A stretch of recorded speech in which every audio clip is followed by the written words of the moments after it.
I just wanted y'all to hear what I've just been looking at a few minutes ago. This is not new to Funneybone, but I wanted y'all to hear it. I first saw it early this morning. Remember I told y'all to pay attention to what's going on in court. The court's going to tell the story. And this case here is about these judges overruling Donald Trump. 29 judges vote for Donald Trump's conviction. Y'all hear me right? 29 votes. 29 judges. Now when you got one judge, you can say that judge might be biased. But 29? Almost 30 judges? So they're going to have to hear all that stuff again. They're already saying it's biased, so do y'all think that's going to pass this time? The fact that they doing another hearing let me know it ain't going to pass. I told y'all it wasn't going to pass. It's unconstitutional. Been telling y'all that. But I want y'all to listen. Because Funneybone is always watching. I told y'all. Always. Take a listen, y'all. I want to start with an incident from 2 years ago that has kind of thrust itself back into the news today. It was this moment, back in 2023, when an armed and dangerous man showed up outside the home of a former president. Y'all, listen to this, y'all. There's new information on the January 6th defendant arrested near the home of former President Barack Obama here in D.C. After federal agents spotted and chased Taylor Toronto outside the D.C. home of former President Obama, they say they found these guns, hundreds of rounds of ammunition, and a machete in Toronto's van parked nearby. Defense had already been trying to arrest Toronto for allegedly being part of the mob that attacked the Capitol January 6th, for which he faces 4 misdemeanor charges. Late today, federal prosecutors told a judge Toronto could have learned Obama's address from a social media post by former President Trump. They allege Trump posted what he claimed was Obama's address on his Truth Social platform, the same day Toronto was arrested near the home. So that's a news reporting. This is all about a former January 6th rioter who showed up armed at the home of President Barack Obama right after Donald Trump. Okay, so imagine waking up and finding out that 29 federal judges just voted against you. Not one judge, not 3 judges, 29. An entire panel of appeals court judges looked at your case and said, nope, we're overturning the ruling that went your way, and we're sending this back for a full court rehearing. That's what just happened to Trump in the last 48 hours. And according to legal experts watching this unfold, panic is spreading through Trump's legal team like wildfire. Because this isn't just one bad ruling. This is 29 judges essentially saying that the previous decision protecting Trump was wrong. And now he has to face a new trial with even greater potential liability. But before we go any further, real quick, let's be honest, you can't really trust headlines anymore. That's why we built Pump Politics to bring you real stories. People, y'all listen to this. 29 judges have voted that Donald Trump essentially has been breaking the law. And I told y'all that. I told y'all that this was going to catch up with Donald Trump. The Constitution must be followed by everyone. That is the law of this land. Everyone must follow it, people. And if you try to buck it, it is severe consequences. Mr. Trump getting ready to find that out. Been telling y'all. Join us, be part of the community that actually cares about the truth. All right, let's get back to the video. This is on the job. You can see it there on the screen. So everyone was basically in agreement. It seemed that way. Even though Trump had pardoned this guy for what he did on January 6th, he was still criminally responsible for that second incident, making bomb threats and bringing firearms and explosives to the home of President Obama.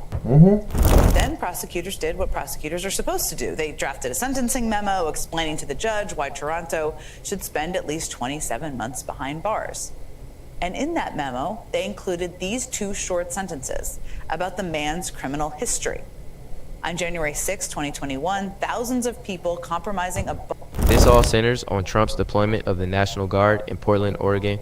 You remember that, right? During the protests, Trump sent federal forces, including National Guard troops, to cities he said were out of control. Critics called it federal overreach. They said Trump was using military force against American citizens, for political purposes. Lawsuits were filed, and initially, Trump got a favorable ruling from a lower court judge. His lawyers probably celebrated. They probably thought this issue was put to bed. But then 29 appeals judges looked at that same case and said, we need to revisit this. We're vacating that pro-Trump decision, and we're ordering an en banc rehearing, which means the full appeals court is going to reconsider everything. Legal experts are calling this an enormous setback. The Legal AF podcast, which breaks down major court decisions, reported that Trump's legal advisors are scrambling. Because when 29 judges agree on something, that tells you the legal ground you're standing on is shaky at best. And this isn't happening in isolation. At the exact same time, Trump is dealing with multiple other judicial disasters. The Seventh Circuit Court of Appeals issued a separate adverse decision that undermined another pro-Trump federal judge's attempt to limit federal authority. So Trump is losing on multiple fronts simultaneously, and his legal team doesn't know where to focus their energy because fires are breaking out everywhere. And then there's the New York hush money conviction. Trump's lawyers just filed their formal appeal. They're arguing that the trial was fatally marred, that errors were made, that the conviction should be overturned. But here's the thing. Most legal analysts who aren't on Trump's payroll are saying this appeal has almost no chance of success. The evidence was overwhelming, the jury deliberated and convicted, and now Trump wants appellate courts to reverse that verdict based on technical arguments that most experts think are weak at best. But Trump's team has to try. They have to file the appeal. They have to make it look like they're fighting, because admitting the conviction will stand is admitting Trump is a convicted felon, and that's not a narrative they can accept. So you've got 29 judges overturning a pro-Trump ruling. You've got the Seventh Circuit slapping down another Trump-friendly judge. You've got the New York appeal that's probably going nowhere. And you've got a federal judge who just issued a harsh rebuke to one of Trump's prosecutors, Lindsay Halligan, basically saying her legal work was substandard. Oh, and I'm going to tell y'all something about Lindsay Halligan and all these other buffoons that have been helping Donald Trump. They are going to be brought up on charges. See, I told y'all, his corruption was vast. It ran deep. And they are sifting them out. They're sifting them out. Because when you are Supreme Court Justice, you are held to an even higher standard. And these past rulings that the Supreme Court has made in Donald Trump's favor have been unlawful. And I'm telling y'all, they're striking it down every single day.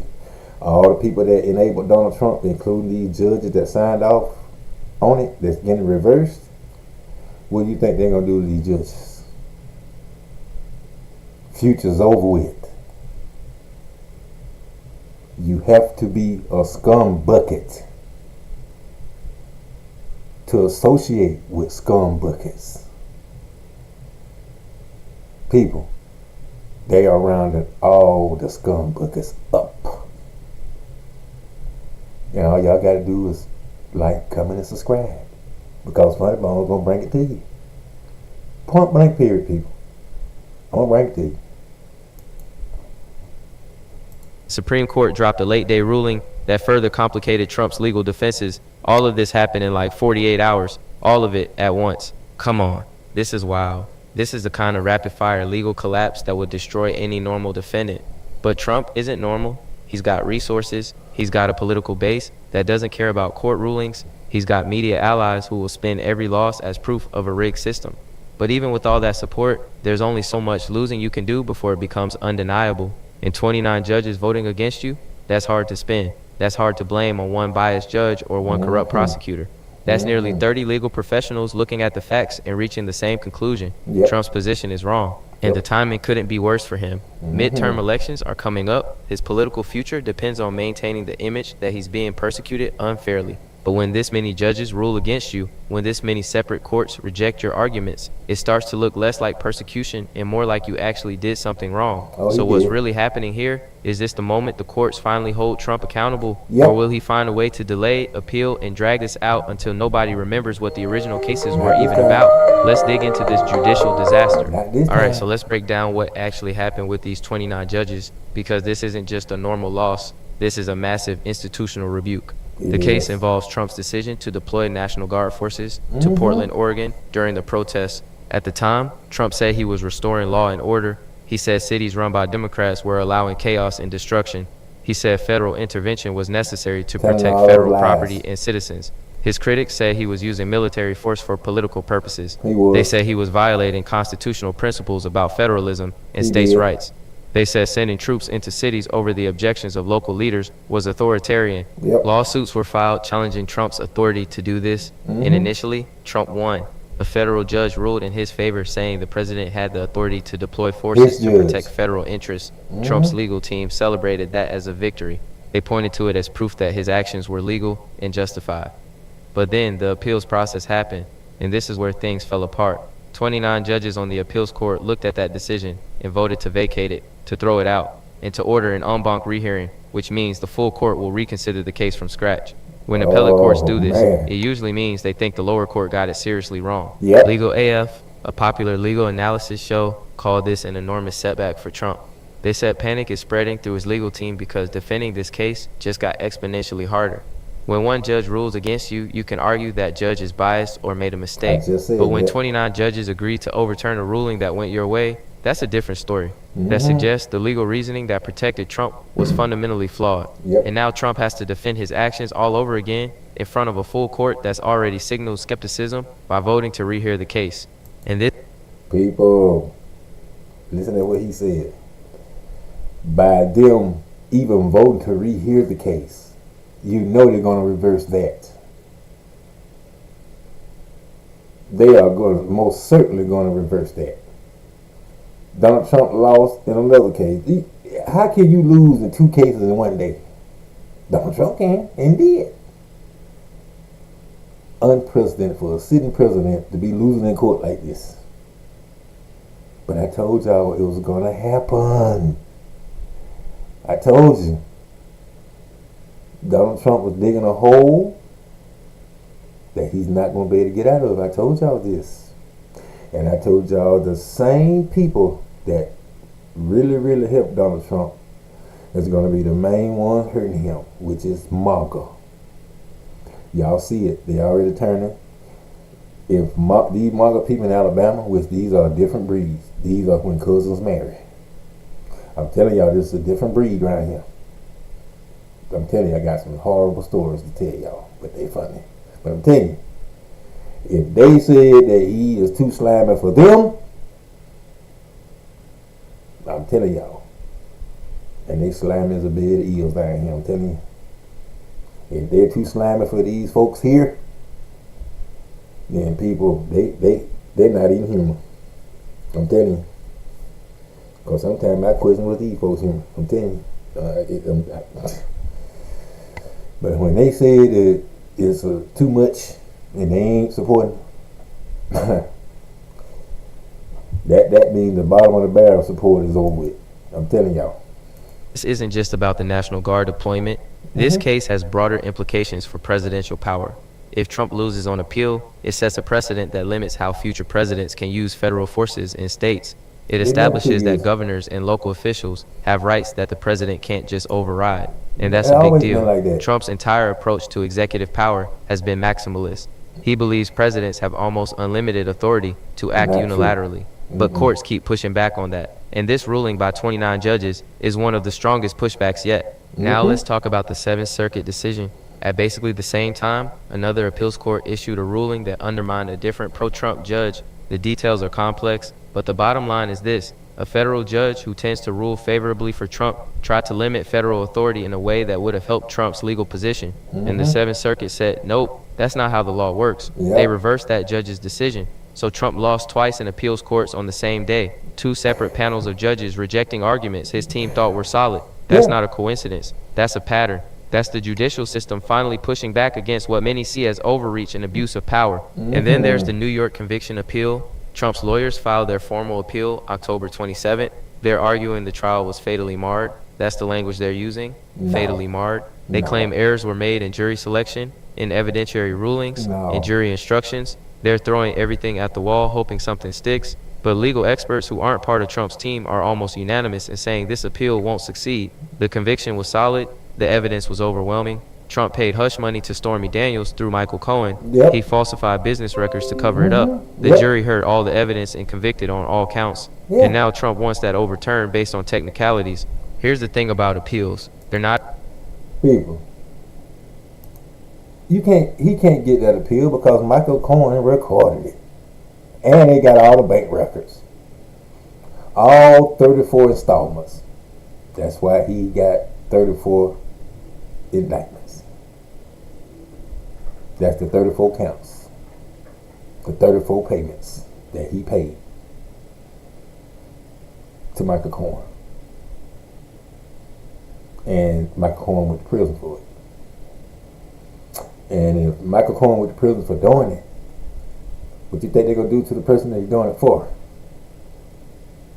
I told y'all, feds don't stop people. They let you bury yourself until they got enough to sink you for the rest of your days. And they don't care how many days you got left. I'm telling you, Donald Trump done got caught up with.